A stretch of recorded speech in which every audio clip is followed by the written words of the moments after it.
আসসালামু আলাইকুম এভরিওয়ান, কেমন আছেন আপনারা সবাই? রান্নাবান্নার টিপস নিয়ে কি আপনারা চিন্তিত? আর কোনো চিন্তা করতে হবে না, কারণ আজকে আপনাদের সাথে আমি সবগুলো টিপস শেয়ার করব ওয়ান বাই ওয়ান। আশা করি এই ভিডিওর মাধ্যমে আপনারা প্রত্যেকটা টিপস নিয়ে একদম ক্লিয়ার একটা আইডিয়া পেয়ে যাবেন এবং রান্না হয়ে উঠবে একদম সহজ। তো চলুন আজকের মেইন টিপসগুলো আপনাদের সাথে শেয়ার করা যাক। আমরা প্রতিনিয়ত কিছু ভুল করে থাকি রান্নাবান্না করতে ক্ষেত্রে।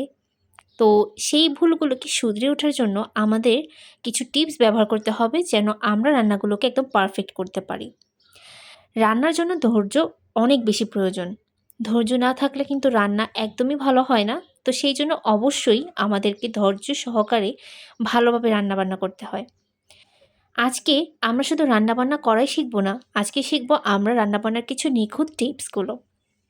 আর আপনারা, আমি জানি যে অনেকভাবেই আপনারা সোশ্যাল মিডিয়াতে খুঁজে খুঁজে বের করেন কিভাবে কী টিপসগুলো ফলো করা উচিত। প্রথমে আজকে ডিম নিয়ে কিছু কথা বলা যাক। আমরা ডিম ভালো কি খারাপ বুঝতে অবশ্যই পানির মধ্যে ডিম ছেড়ে দিব। যদি উপরে ভেসে ওঠে তাহলে অবশ্যই ওই ডিমটা কিন্তু নষ্ট হবে। কাঁচামরিচ খুবই ইম্পর্ট্যান্ট একটা ইনগ্রেডিয়েন্টস সবজি ক্ষেত্রে। এই মরিচটা খুবই ইম্পর্ট্যান্ট, কেন বলছি, যদি কেউ ঝাল খেতে অপছন্দ করেন কাঁচামরিচ খেতে পারেন, কিংবা কারো যদি রুচিতে সমস্যা হয় সেক্ষেত্রে কিন্তু খাবারের সময় কাঁচামরিচ চিবিয়ে খেলে খুবই ভালো লাগে এবং রুচি কিন্তু অনেক বেশি বেড়ে যায়। তাই কাঁচামরিচকেও কিন্তু অবহেলা করা ঠিক না। আরেকটি ইম্পর্ট্যান্ট ইনগ্রিডিয়েন্টস যেটা হচ্ছে পেঁয়াজ। পেঁয়াজকে সঠিকভাবে কাটলে এক একটা রেসিপিতে আপনারা এক এক রকমের স্বাদ পেতে পারেন। যদি আপনারা স্লাইস বাই স্লাইস কাটেন, দেখবেন পেঁয়াজটা মুখের মধ্যে একটা অন্যরকমের ফিলিংস দিবে। আর যদি আপনি পেঁয়াজগুলোকে একদম কুচি কুচি করে কেটে ব্যবহার করেন, সেক্ষেত্রে তরকারিতে এই কুচি কুচি করে রাখা পেঁয়াজটা কিন্তু আপনার রান্নার স্বাদ বাড়িয়ে দিতে অনেক বড় একটা ভূমিকা পালন করে। পেঁয়াজের পরে যে মেইন ইনগ্রিডিয়েন্টস হচ্ছে সেটা হচ্ছে বিভিন্ন রকমের গরম মশলা। গরম মশলার মধ্যে এলাচ, দারচিনি, লং, তেজপাতা, আরও কত রকমের রয়েছে এই গরম মশলা। গরম মশলা যখন আপনি একটু হালকা পিষে দিবেন তখন কিন্তু এর স্বাদ অনেক ভালো আসে।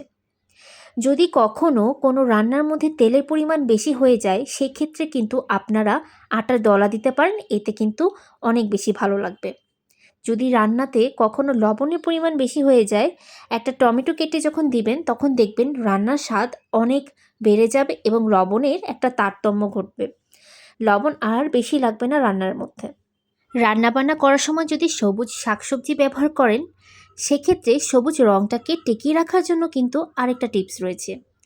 অবশ্যই চিনি ব্যবহার করবেন। হ্যাঁ, সঠিকটাই শুনেছেন। 1 চিমটি চিনি যখন আপনি রান্নার ক্ষেত্রে দিবেন তখন সেই শাকসবজিগুলো কিন্তু তার রং ঠিকই ধরে রাখবে। তাই সবুজ শাকসবজি রান্না করার ক্ষেত্রে রং ধরে রাখার জন্য অবশ্যই চিনি ব্যবহার করবেন। অনেকে গরু মাংস রান্না করতে গেলে মাংস ভালো করে সিদ্ধ হতে চায় না, সেক্ষেত্রে খোসাসহ আপনারা কাঁচা পেঁপে ব্যবহার করতে পারবেন। এতে মাংস আপনাদের মন মতোই কিন্তু সিদ্ধ হয়ে যাবে এবং খেতে একদমই শক্ত লাগবে না। খাবার থেকে একটা গন্ধ আসে বা আষ্টে গন্ধ লাগে, সেক্ষেত্রেও কিন্তু আপনাদের জন্য রয়েছে কিছু মজাদার টিপস। জি হ্যাঁ, সঠিক শুনেছেন। এই জন্য এক টুকরো কাঠকয়লা রেখে দিন ফ্রিজে। দীর্ঘদিন খাবার অনেক সতেজ থাকবে এবং খাবারে কোনো দুর্গন্ধ বা আষ্টে জাতীয় কোনো গন্ধই লাগবে না, খেতেও বেশ ভালো লাগবে। মাছ ভাজি করার সময় যদি তেল গায়ের দিকে ছিটকে আসে সেক্ষেত্রেও কিন্তু একটা টিপস রয়েছে। জি হ্যাঁ, তখন অবশ্যই আপনারা দিয়ে দেবেন 1 চিমটি লবণ। 1 চিমটি লবণ যখন দিবেন তখন কিন্তু তেলটা ছিটকে আসবে না এবং মাছ ফ্রাই হবে খুব সুন্দর, খুব দ্রুত। তাই এই ট্রিক্সটাও কিন্তু আপনারা চাইলে ফলো করে দেখতে পারবেন। আশা করি এই টিপসটাও আপনাদের অনেক বেশি কাজে আসতে পারে। আচ্ছা, আপনাদেরকে আলু সিদ্ধ করতে অনেক বেশি সময় লাগে? যদি আলু সিদ্ধ করতে অনেক বেশি সময় লাগে তাহলে একটা সোজা খুবই ইম্পর্ট্যান্ট একটা ট্রিক্স শিখিয়ে দিই। আলুর সাথে ডিম সিদ্ধ করবেন। জি হ্যাঁ, সঠিকটাই শুনেছেন। যখন আলু সিদ্ধ করতে যাবেন তখন সাথে একটু ডিম সিদ্ধও করে নিতে পারবেন। এতে আলু খুব দ্রুত সিদ্ধ হবে, সাথে ডিমও সিদ্ধ হয়ে যাবে। আলু এবং ডিম দুটোরই কাজ আপনারা সঠিকভাবে করতে পারবেন। সাথে কিন্তু আলু আর ডিমের একটা দুর্দান্ত রেসিপিও আপনারা চাইলে কিন্তু তৈরি করে নিতে পারেন। কুকিং আইটেম নিয়ে কুকিংয়ের টিপসগুলো জানতে আর চিন্তা করতে হবে না, কারণ এখন থেকে আমি আপনাদের জন্য রেগুলার কিছু কুকিং টিপস শেয়ার করব আর পরামর্শগুলো আপনাদেরকে দিব, যেগুলো আপনারা একে অপরকে শেয়ার করতে পারবেন এবং আমার কুকিং টিপসগুলো একদিন অবশ্যই আপনাদের কাজে আসবে। আজকের এই ভিডিওটা আপনাদের এই পর্যন্তই। আশা করি নেক্সট কোনো ভিডিওতে আপনাদের সাথে দেখা হবে। নতুন নতুন ভিডিও পেতে আমার চ্যানেলটা অবশ্যই সাবস্ক্রাইব